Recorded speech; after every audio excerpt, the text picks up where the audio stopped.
Yeni ildə qapıda asılan asılqanlar mağazalarda baha olduğu üçün cəmiyyətli birlikdə hazırlayaq.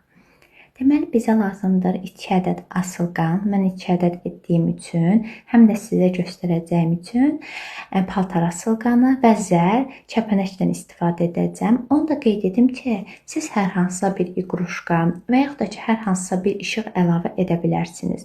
Asılqanlar dəmir olmalıdır ki, istədiyiniz formaya əlavə edə bilərsiniz, yumru hala gətirməlisiniz və zərlərin içində dəmir olduğu üçün rahatlıqla asılqana da bərkitmək olur.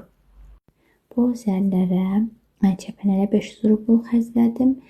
Zərlər həm möhkəm olduğu üçün biraz baha oldu. Azərbaycan puluna 10 manat falan olar. Amma mağazalardan deyərdim ki, bunları birin təkcə baha qiymətinə almaq olardı. Siz evdə hər hansı bir bəzəklərdə əlavə edə bilərsiniz. Yenə dediyim kimi, mən əlimdə olarla etdim bunları və məncə çox gözəl alındı.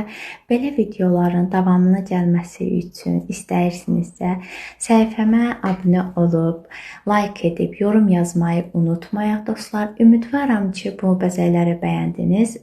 Daha sırada nə gəlsin, onu da videonun kommentlərində yazın.